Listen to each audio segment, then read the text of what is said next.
Hi everybody, Cindy here with Pathways Homestead. So I'm struggling with camera angles today, so I hope this all turns out okay. I did not can enough, keep up with our lard consumption. I have not been keeping up with the lard consumption, so it is time to can some more lard, and several folks asked for a video on canning lard. And so I'm going to get started. I have 3 packages of lard here. 2 of these packages are still frozen, so they're going to go back in the refrigerator to thaw out. But while they're thawing, I'm going to go ahead and get started on this package that's thawed out. So I'm going to open up my package. The fat is thawed out. I prefer to use a crock pot. That's my favorite method. These are already cut up in nice even chunks. The only problem is you can see a little bit of meat. I'm going to try to get those pieces of meat out of that, because you want just the fat. The meat will darken it and make it a darker color. So we're going to trim that out. We'll put it in our scrap bucket and it'll go to feed the chickens or some of the other animals. Okay. Here we go. Right, and then we're just going to put it in our crock pot. The chunks are in pretty even pieces. Well, maybe not. Maybe we better chunk it up a little smaller. So even this fat that just had a corner that had meat, we can take that out.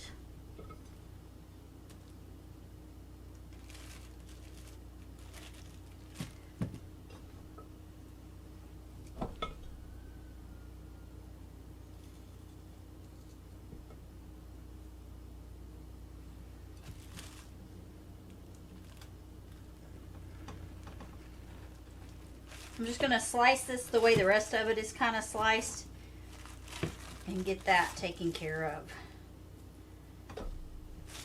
Okay.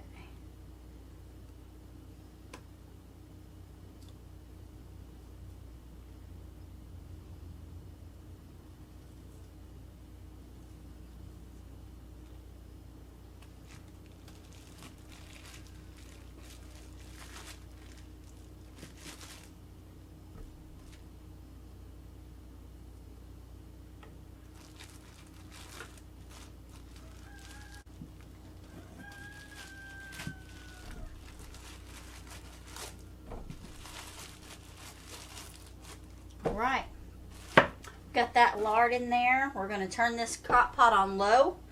We're going to put our lid on, but we're going to put our lid on kind of crooked so that it vents. These scraps are going to go in the scrap bucket for the chickens. They will eat this meat and fat, and it'll be really good for them. I'm going to put the rest of this lard in the refrigerator and let it continue to thaw, this fat. Let it continue to thaw, and we will render it next week. This fat was obviously, this is not what people call the leaf lard. This is lard off of, like, probably the bacon, possibly. We're going to leave this going in the crock pot on low, and it's going to take several hours for this lard to render. We'll come back and look at it in just a little bit. But I'm going to get you a close-up shot so that you can see the lard in the crock pot. Alright, there's our lard in the crock pot. I did not do much special cutting to it. I did remove all of the meat that was in it, in the fat, and just put it in the crock pot. Put the crock pot on low, and we're going to let this cook. I'm going to put the lid back on. And I like to put the lid where it's going to vent a little bit. Probably not quite that much. Probably more like that. The flies aren't real heavy yet, so we don't have to worry about flies or pests. So we're just going to leave that and let that cook. Our lard or our grease is no longer snapping and popping or bubbling. And so that means it is done. You definitely do not want to overcook this.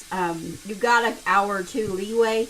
This went about just about 12 hours and it was done. I didn't have a full crock pot, just a little bit there at a time.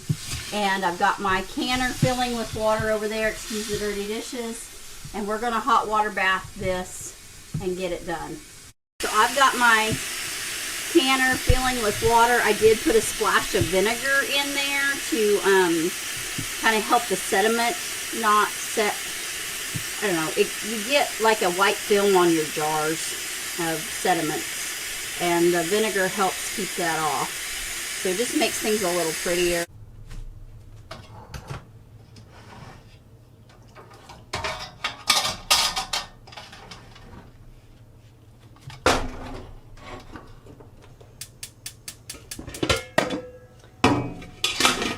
I always put my lid on to keep the heat in. I don't know if y'all know this or not, but if you cover a pot, it will come to boil faster because it'll contain the heat in there. But anyway, that's just one of my tips. Another tip is while I have this water heating, I'm going to go ahead and put my jars in to get them sterilized. And they'll kind of, since they're not full, kind of lay them down. That kind of helps them a bit. But this does tell me that I'm going to need more water in here. And this is why I bought the faucet I bought. Because it has a long hose and I can fill up my canner. I don't imagine I'll have more than 3 pints. But if I do, I'll just grab a couple more pint jars.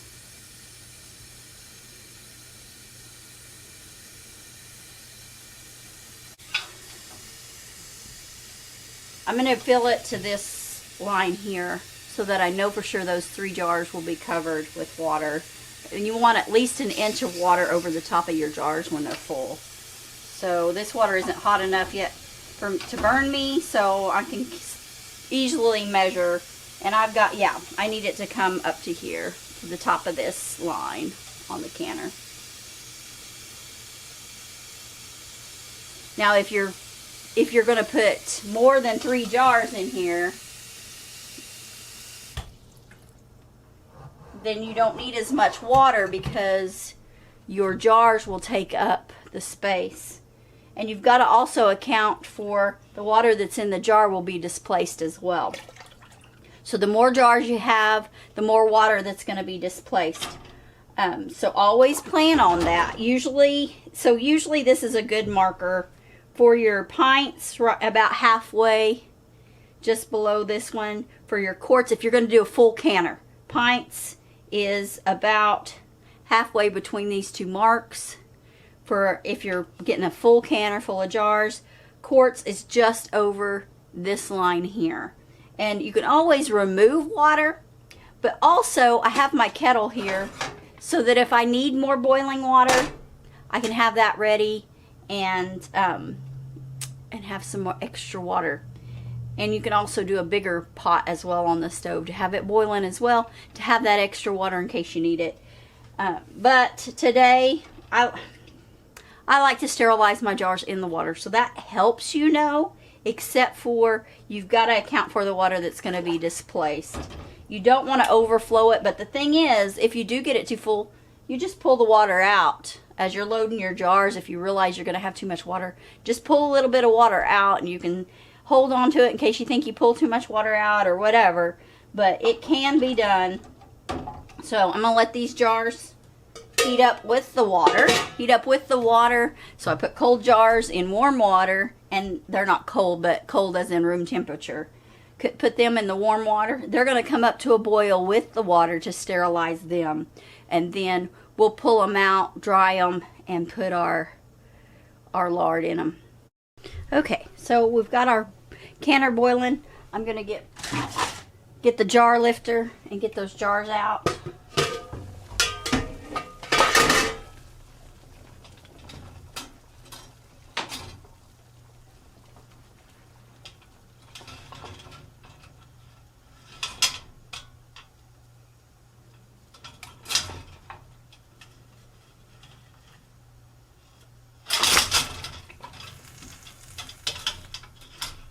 Yeah, don't do that at home, kids. Okay, well, we're just going to, there we go, I got it. Okay. We're going to dump the water out of those jars. We're going to set them out here upside down and let them drain a bit. They will go ahead and they'll dry because they're boiling hot. So they'll dry pretty quick. I'm going to leave them upside down for just a minute or two, and then I'll turn them over to fill them. Kind of to let them drain, and then they will, the water that's left on them will evaporate. Kind of got to get you guys where you can see a little better here. There we go. So we got our lard out of the crock pot, or got our crock out of our pot, and our rendered lard is there. So I need my funnel, and I need my ladle. All right.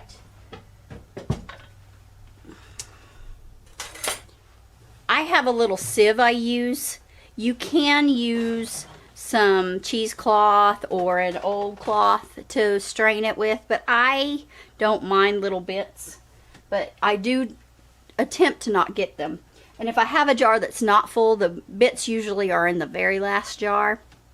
And so that jar, if it's not full, it'll just go on the stove for when we use it.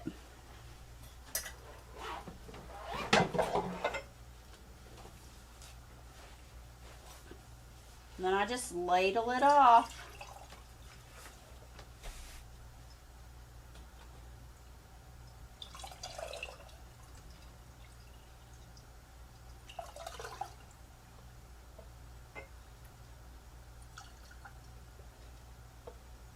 Yeah, we're only going to get about 2 jars, it looks like. Maybe a jar and a partial.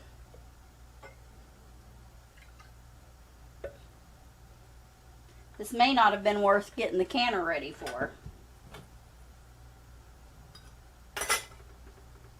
I like using the wide mouth pint jars. You can use them up quickly, and it's easier to get stuff out of.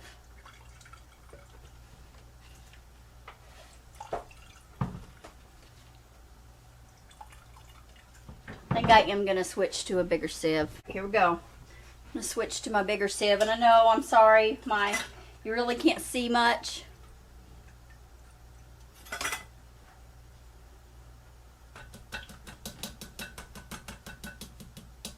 We don't use the cracklings a whole lot, so they're going to go in the scrap bucket to go back to animals. They make good chicken, dog. If you give them to your dogs, they may give them the squirt, so just give them a little bit.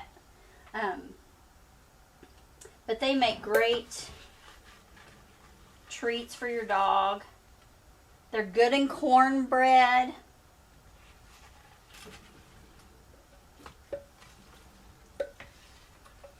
Yeah, this is just going to have, this isn't even going to be a full jar on this round.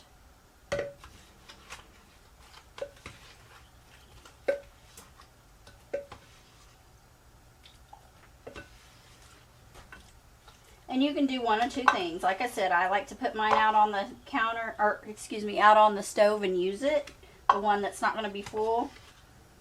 Or you can reserve it and put it in with your next batch too.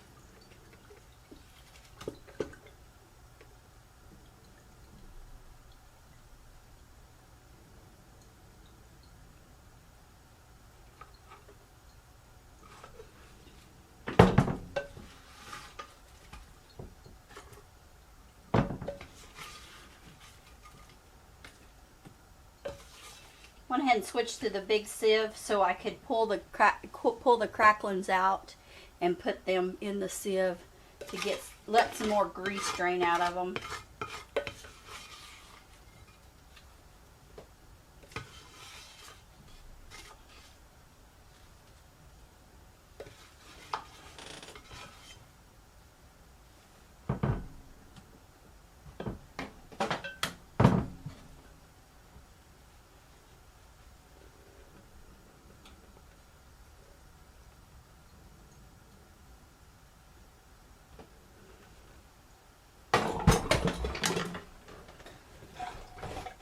just about picked a bad spot where I don't have a whole lot of room. I'm just going to go ahead and can the one. So I take a rag and wipe the rim, new lid, and a ring. We're going to put this in our canner.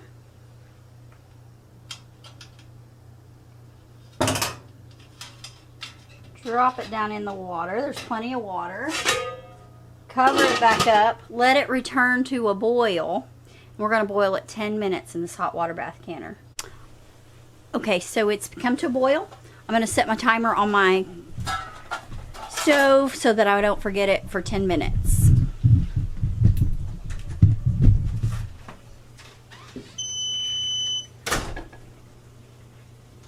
All right, 10 minutes. It's going to go and we'll be back. Timer's going off, so we're going to turn it off. We're going to lift our lid. Or actually, we're going to turn the fire off first. And some folks let this sit a little while. You can do that, but I'm in a hurry. So I'm going to lift the lid. Always lift it where this is blocking your face. Watch your toes so that you don't drip any hot water on you. Then I'm going to lift that jar out. There's our beautiful jar. This may be dark. Depending on your types of lard, the darker color it will be. But that's okay. I may have cooked it a little long, but it's going to be all right. It is still usable, even if it's dark. And so there we go. So guys, thank you so much for watching this video. And remember, God made you special, and He loves you very much.